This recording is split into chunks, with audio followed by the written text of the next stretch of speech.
Hallelujah, praise the Lord everyone. सबको जय मसीह की। मैं बिलीव करती हूँ आप लोग आनंदित होंगे। खुदावन का रूह पाक आपको ब्लेस करेगा, आज़ाद करेगा, इस वचन के द्वारा आपको छुएगा और बड़ी बड़ी बरकतें आप लोगों के जीवनों का हिस्सा होंगी। आओ मैं जिंदा वचन को आपके लिए पढ़ती हूँ, जो वचन हमें परमेश्वर के दास अपोस्टल अंकुर यूसुफ नरूला जी द्वारा और परमेश्वर की दासी पास्टर सोनिया यूसुफ नरूला जी द्वारा दिया जाता है। आओ मैं जिंदा वचन को आप सभी के लिए पढ़ती हूँ। परमेश्वर के राज्य में प्रबलता के साथ जाएं, जैसे कि पवित्र बाइबल मत्ती 11 की 12 आयत में लिखा है, यूहन्ना बपतिस्मा देने वाले के दिनों में से अब तक स्वर्ग के राज्य में बलपूर्वक प्रवेश होता रहा है और बलवान उसे छीन लेते हैं। आमीन। मेरे प्रियो, बाइबल में लिखा है कि परमेश्वर के राज्य में प्रबलता से प्रवेश किया जाता है।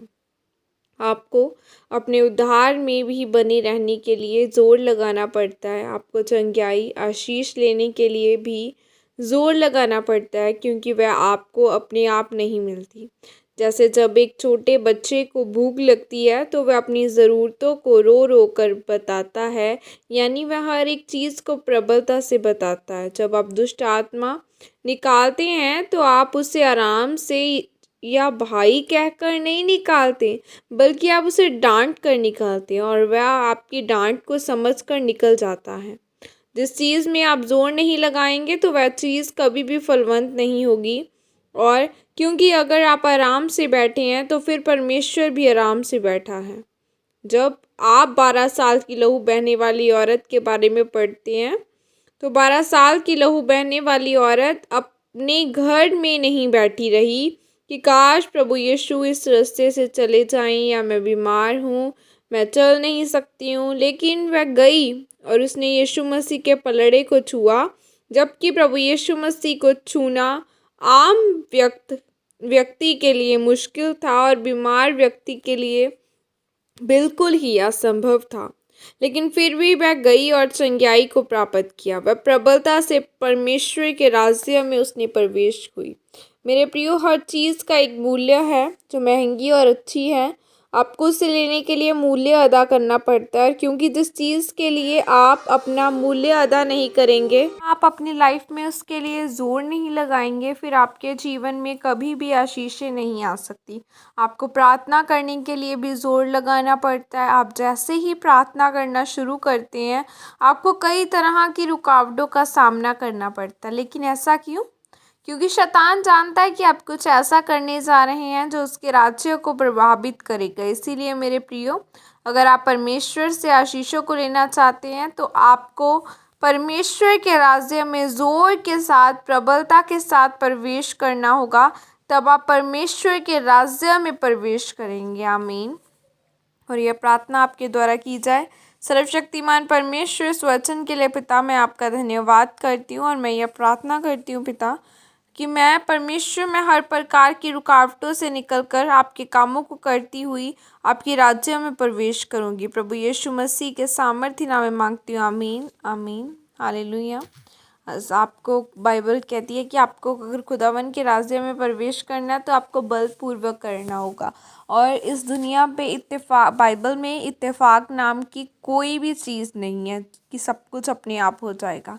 बाइबल कहती है, मांगो तुम्हें दिया जाएगा, खटखटाओ तुम्हारे लिए खोला जाएगा, और अगर तुम ढूंढोगे तो पाओगे।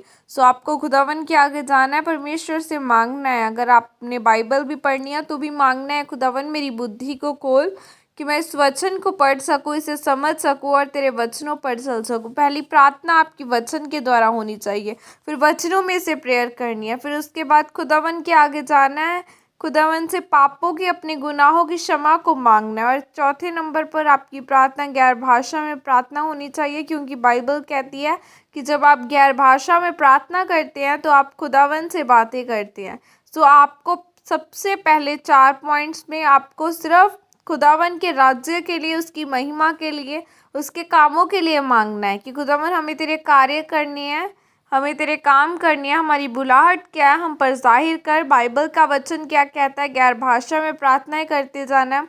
और फिर आपको अपने लिए मांगना है, क्योंकि फिर खुदावन देखेगा कि जब यह मेरे काम कर रहा है तो मैं इसे ज़रूर आशीषित करूँगा। जब आप खुदावन के रास्ते के लिए मांगेंगे वो आपको ज़रूर आशीषित करेगा, आपको ऊंचा करेगा और आपको इतना ब्लेस करेगा कि आपके पास रखने की जगह न होगी। वो इतना महान परमेश्वर है और वो इतना बड़ा परमेश्वर है। बाइबल का वचन कहता है कि जब तुम एक पेड़ को आज्ञा दे दो कि यहाँ से उखड़कर पानी में, खारे पानी में लग जा, बल्कि वहाँ पर पेड़ नहीं उगता तो वहाँ लग जा, तो वो लग जाएगा। क्योंकि बाइबल कहती है कि जैसा तेरा बिलीव है वैसा तेरे साथ किया जाएगा। आप बिलीव अगर बड़ा रखोगे मूसा की तरह, तो वो पहाड़ों को उसकी जगह से हटाने की और पानियों को दो बहा करने की सामर्थ्य रखता है। अगर आप अपना बिलीव छोटा रखोगे कि अपना आपको खुदावन पर बिलीव नहीं है, आप अगर छोटा बिलीव रखोगे तो आपके साथ वैसा ही होगा। अगर आप अपने मुंह से अंगीकार कर ही जाओगे कि मेरे पास कुछ नहीं है, मैं गरीब हूँ, तो आप गरीब ही रहेंगे। अगर आपको कुछ बड़ी ब्लेसिंग चाहिए तो बोलो मैं आशीषित हूँ, खुदावन की ग्रेस मेरे ऊपर है, मेरा वीज़ा आ चुका, मैं ब्लेसिंग के साथ आशीषित हूँ। अपने आप को यह अंगीकार करना है कि मैं अपनी ब्लेसिंग के साथ प्रेग्नेंट हूँ। खुदावन फिर आपको वैसा ही कर देगा, वो आपको वैसे ही आशीष दे देगा। God bless you all. खुदावन के वचनों पर चलते रहो और प्रार्थना करते रहो। God bless you. Praise the Lord. जय मसीह की सब।